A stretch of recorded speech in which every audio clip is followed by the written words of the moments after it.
Hi everyone, I'm Pat Prokop out here in the heavenly backyard garden. Let me tell you, it is becoming heavenly out here in the garden. The grass is greening up nicely and filling in. The lilies, they're just exploding out of the ground right now in lush green. And I'm going to show you what I've been fertilizing them with, and I'm going to add some more fertilizer to them as well. Not the ones I already fertilized, but the ones I haven't fertilized yet. And you need to fertilize daylilies before they start blooming to get the best results. You can fertilize them lightly after they start blooming, but now's the time to start fertilizing the daylilies, particularly if you're up in zone 7, 6, 5, 4, 3, 2, and 1. Here I'm in zone 9A in coastal Georgia, so I really should have been finishing up with the fertilizing of the daylilies. Anyway, the tomatoes, they're growing like crazy that I planted in my raised bed, and I'm going to look at those. And remember those cucumbers I planted in that little 2x2 raised bed? Look at them now. They're going nuts. And I'm already picking cucumbers. I'm going to pick a cucumber today.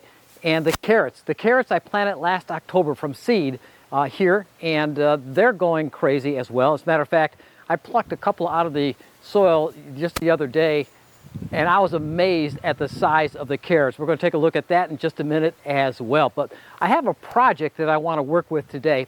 That is changing over the broccolini raised bed that I had. And the broccolini went to bolting. It got too hot in early April. We got into the middle 80s here in coastal Georgia in the heavenly backyard garden, and the broccolini just bolted into beautiful yellow flowers, but they don't do me any good for eating, and it's not getting any cooler, so no chance of getting any additional tasty broccolini thus far for the rest of the season. So I yanked those out, and now I got to replenish the soil, and what I'm going to plant is something that loves the heat. Yeah, okra. And guess what? I love okra. So with the tomatoes growing over there and the okra going over here, I'm going to have stewed okra with tomatoes all summer long. And I just love that, along with other, yummy baked fish, for example. Oh, it's so good. Anyway, let's get to work with the replenishing of the broccolini planter box into the okra box. Welcome to Heavenly Backyard Garden. And let me tell you, it's heavenly out here today.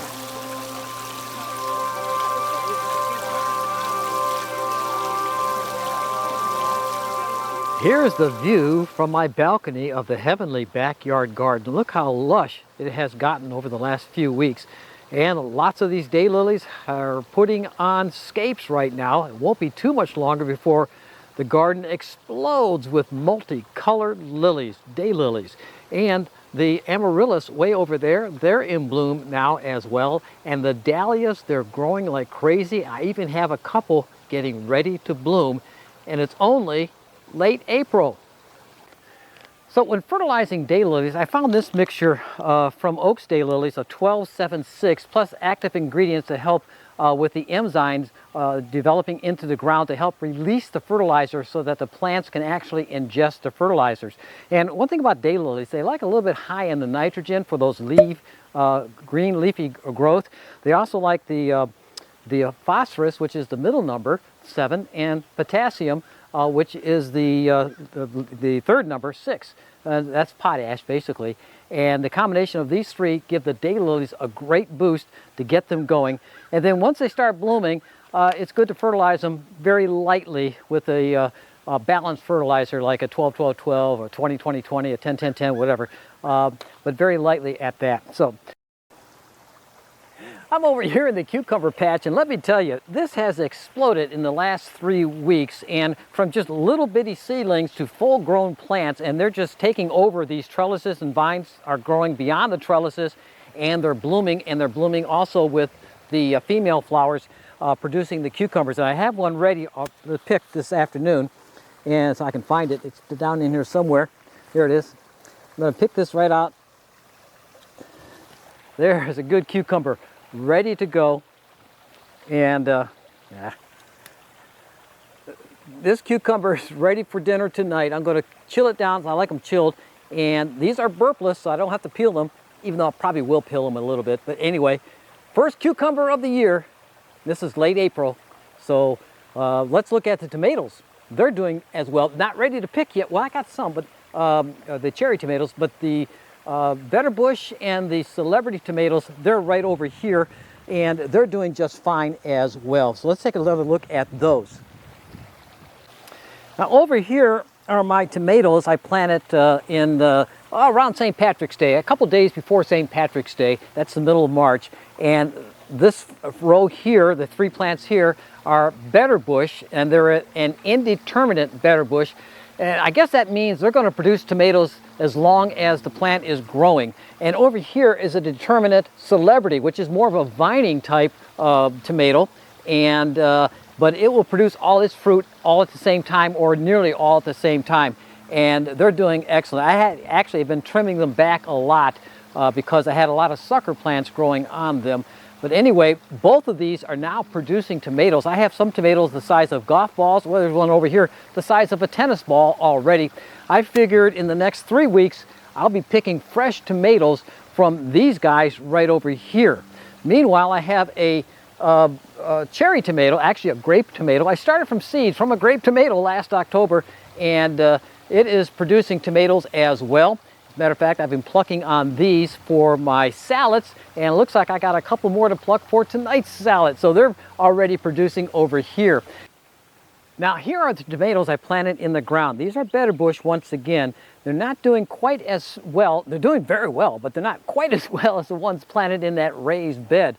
That raised bed seems to be working very well, but this is doing okay. The question is, in my zone, I have a problem with the ground soil becoming contaminated with viruses and fungus, and we'll see how long these will last. But right now, they're looking extremely healthy, and they're blooming, but I don't have any tomatoes on these. This one over here, I do have a couple small ones over here, about half the size of a tennis ball, or almost the size of a ping pong ball, but not quite as big. Anyway, they're growing, and they're doing very well. Just not as well as what the plants in the raised bed are doing. Now this is a 1 meter by 1 meter square raised bed garden, about 12 inches high, deep, and it has a little watering tray in the bottom to hold water. This is very good. I've had this for over 10 years now, and it's doing very well. Anyway, last October I planted these carrots from seed here in this box here, and so let's just pull one out right now, see what we got. There's one right here. Look at that. Look at that. Beautiful carrot. Oh, it smells so good. This is one of the smaller ones, believe it or not. Now, next to the carrots, I've been growing some cabbage, and these cabbages are just about ready. And I've been eating cabbage all winter long. I started the cabbage plants in October, been harvesting them throughout the months of November, December, and January, February, March. I planted these around the Valentine's Day in March, in addition to the other cabbage plants I had. And these are just about ready. So looks like some cabbage is on the menu as well. All right, let's take a look at the Amerylis. The Amerylis are in full bloom right now in the heavenly backyard garden. Now over here are my Amerylis, and I tell you what, they've been giving me such great joy over the last few weeks, and they're in full bloom right now, all different colors, mostly reds in this area here, but I got some pinks, some variegated, some doubles, some exotics, and some white Amerylis. And here in coastal Georgia, zone 9A, I can grow these Amerylis and just leave them in the ground, and they overwinter with no problems whatsoever. And they continue to multiply and get more and more and more. I started with 2, and now I have about well over 100 plants out here. And I tell you what, they are a good show for about a month, a good month of blooms associated with these Amerylis. And also when they're done, in between them, I have agapanthus, which are nicknamed Lily of the Nile. And they bloom in the heat of the summer months, and they're mostly blue and white. But they'll be blooming beginning in late May, mid to late May, but all of June and July, I'll have more blooms in this garden alone right here with the Amerylis in bloom right now. Now here's an update on the squash that I planted a couple of weeks ago only. Started from seed 3 weeks ago and then put them in the ground 2 weeks ago, and I kept this cover over them for now. They're not blooming yet, and I'm going to keep this cover on them until they start blooming. And I got 2 rows of summer squash. I have one yellow squash and one zucchini squash.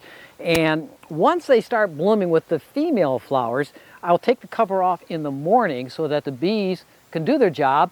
And if not, I'll have to manually go in and pollinate some of the plants themselves. Anyway, then I'll put the covers back on, so I don't want those moths and other insects laying their eggs on the leaves, which leads to the squash vine borer that will destroy a squash plant almost overnight.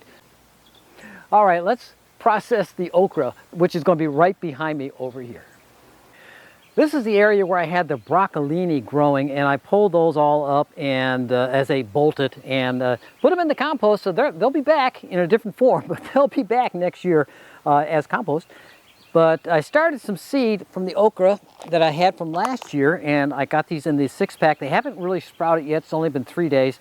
A couple more days and they'll be up, and then I'll put these in the ground. But I have to have the ground prepared first, and I like to have it settled just a few more days before I actually plant. So these are, even though they're not up yet, it's not ready for them yet to go into the ground. And plus, they love heat. Okay, we get plenty of that here.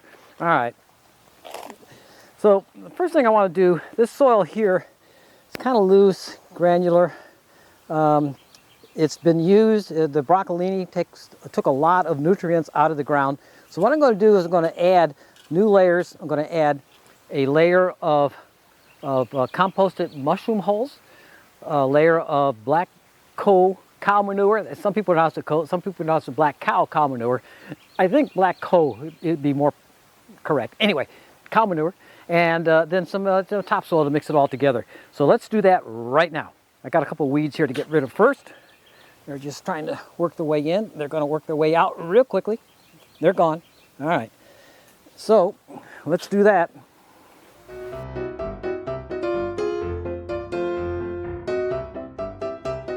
These beds here, raised bed, look a little low. They're only 12 inches high, but they're bottomless. So they do go into the ground. And I did dig out about a ½ foot of ground, about 4 to 6 inches below the base here. So this soil goes down deeper than it looks.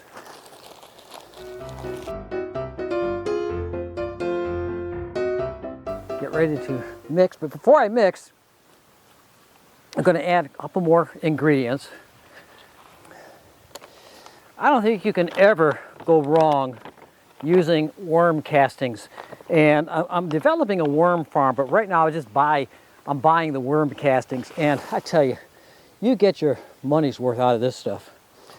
It really does the job. All right, that's enough of that. And just for precaution, I'm adding some vegetable food. I said fuel. It is fuel. Food is fuel.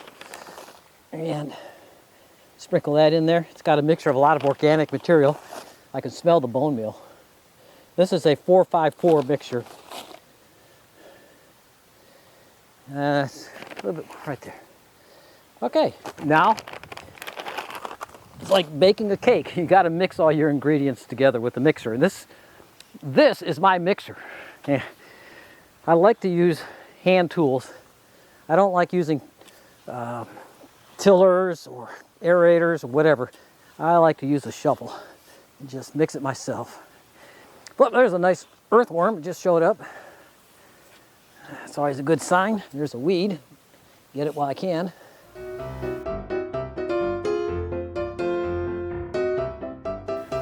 If you're using raised beds, yeah, fill them up to the top, as high as you can. The higher, the better you're going to be.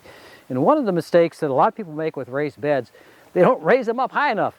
As I get, this one looks like it's only 12 inches high. Well, it is only 12 inches high, what it looks like, but I dug 4 to 6 inches below the soil line here.